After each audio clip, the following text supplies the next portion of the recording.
What's up, guys? My name is Zach, and today I am driving a 2021 Genesis GV80 3.5T. Up front is a 3.5-liter twin-turbo V6, and down below is an 8-speed automatic transmission. Now, I am super excited to be driving this GV80 because I've only driven a handful of Genesis products here on the channel. I don't often review them because I don't often get my hands on them. And so today we are driving our first Genesis SUV here on the channel and giving you my unfiltered thoughts. But if you would like to submit your own vehicle and have it reviewed here on the channel, you can head on over to my website, zackpreidel.com/submit, as well as a big thank you to Napleton Subaru in Schaumburg for letting me take out their GV80 and sharing it with you today. You'll hear more about them at the end of the video. But let's get back to that turbocharged V6 under the hood, that twin turbo. It makes a whopping 375 horsepower. However, today, the 2024 is actually making over 400. They've changed it around a bit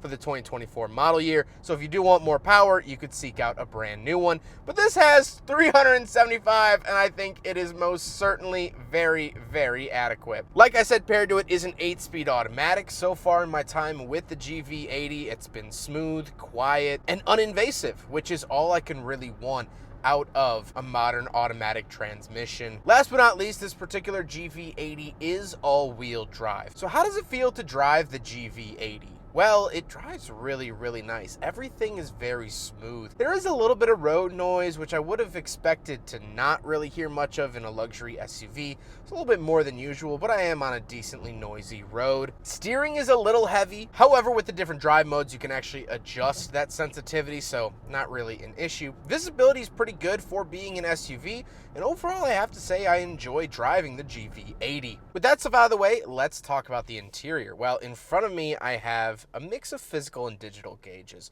Off to the left, I do have a physical gauge for my speedometer and fuel, but off to the right, I get a digital tachometer and an adjustable screen in the center that I'll swipe through a couple different things. What I really like is the silver outsides of the physical gauges. I think the actual physical speedometer looks really good and really classy, much classier than anything Hyundai or quarter-mile traffic light camera ahead.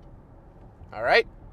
Thank you for that. I think it looks classier than anything Kia or Hyundai has produced, which is very, very nice to see. It doesn't feel like it was held over from one of those vehicles. The gauge cluster screen also has this really nice feature where it will show you the blind spot camera when you turn your turn signal on. A lot of Hyundai products do this, and I love, love, love it. On the left side of the steering wheel, we have the voice commands, phone options, volume, skip track, and mute. And off to the right, we have our pages, steering assist, selectors, and adaptive cruise. The overall steering wheel looks like it's out of the 90s. This sort of big airbag looks like an old Caprice steering wheel almost, which is kind of interesting to see. And we do get paddle shifters around the back. Off to the left, we do have a climate control vent, gauge dimmer switch, automatic start stop on and off, lane keep assist and traction control off, as well as our power tailgate and power parking brake. Moving on to the door, we have 2 speakers, memory seats, a nice wood accent, power mirrors, power locks, and of course, power windows. Moving into the center, we do get our large infotainment system, and I really like the system itself. I think it looks very classy. It does mimic sort of nicer luxury vehicles, and I think it's very, very presentable. Here's what the backup camera looks like in case you're wondering,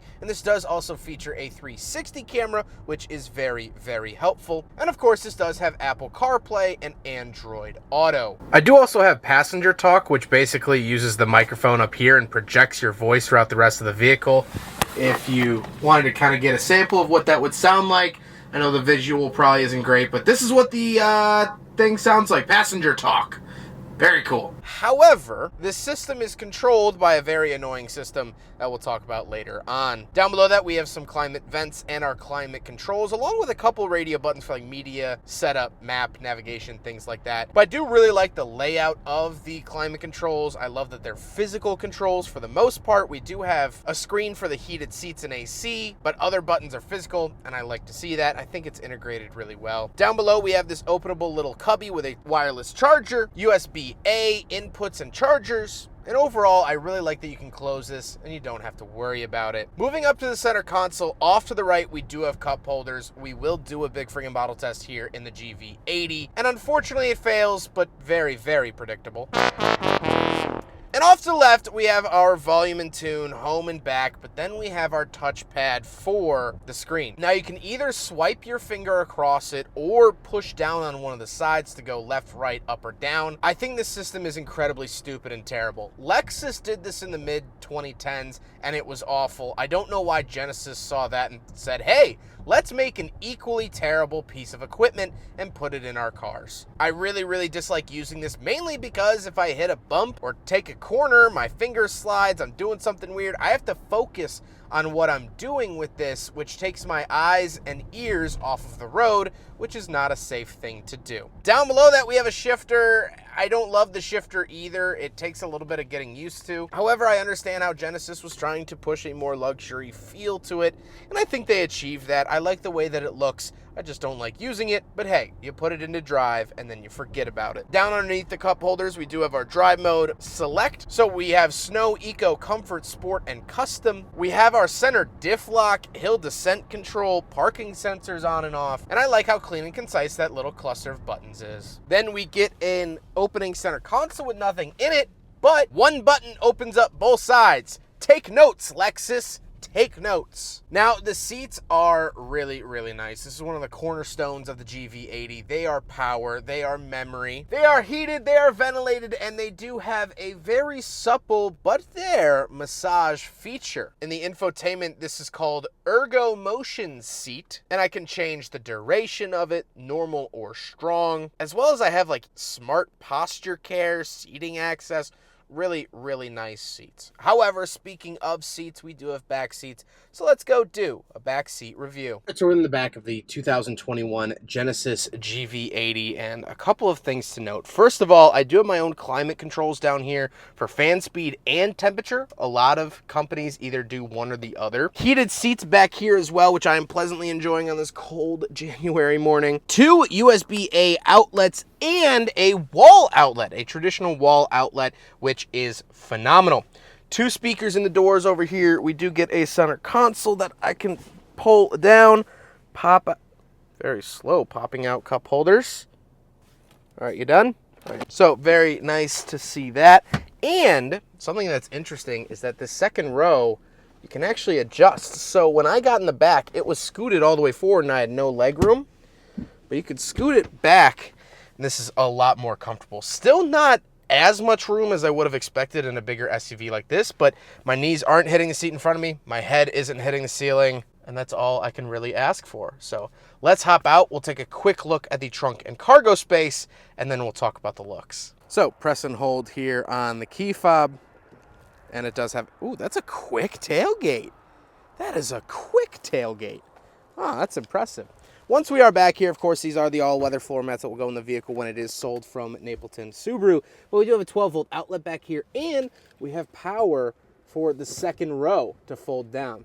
However, it does not go back up. That's okay. A little light over here, a little baggy for some goodies, and we can see if there's anything below. Ooh, that's kind of fun.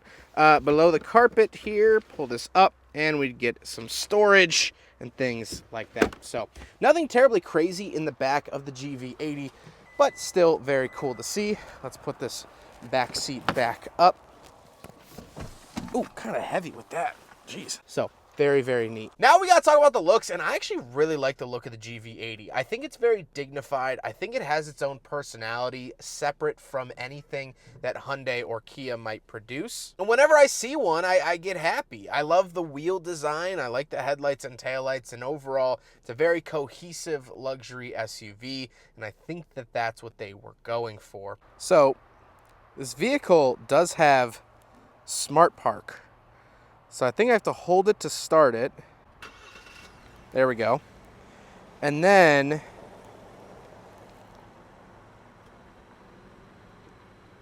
there we go.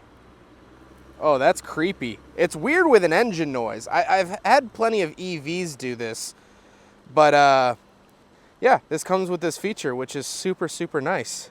Get some sweet action shots of these rolling tires. Yep, there we go.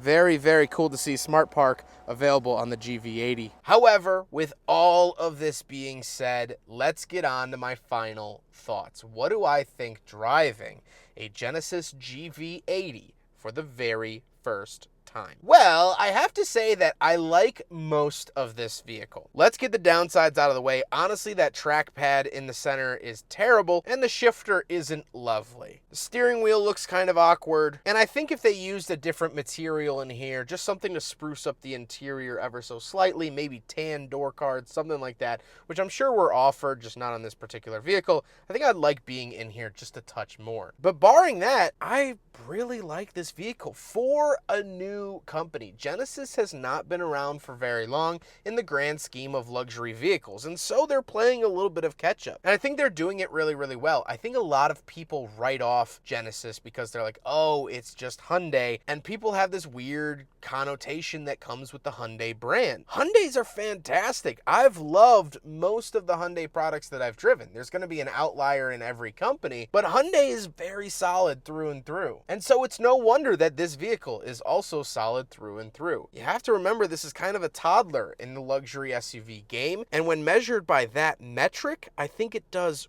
really, really well. I've enjoyed my time with it, and I think it takes some of the fight to the bigger guys. For the price point, which I'll put an estimated MSRP up on the screen, I do not have the window sticker for this vehicle, so it is not for this vehicle, but just in the range of what it was new, well, it seems like a decent deal. I said this before when Kia offered the Stinger for the first time. I said it with the Ioniq vehicles, and now with the GV80. For a company that's a lot younger than all the other legacy automakers, I think they did a very fine job. I hope you guys enjoyed the video. Huge thank you to Napleton Subaru in Schaumburg for letting me take out their GV80. This vehicle is wonderful. Napleton Subaru in Schaumburg is wonderful. We've been working together for quite some time, and it's always, always great when they show up on my schedule. Their information is found down in the description below. But I hope you guys enjoyed the video. Don't forget to rate the video, comment on the video, and subscribe if you really liked it.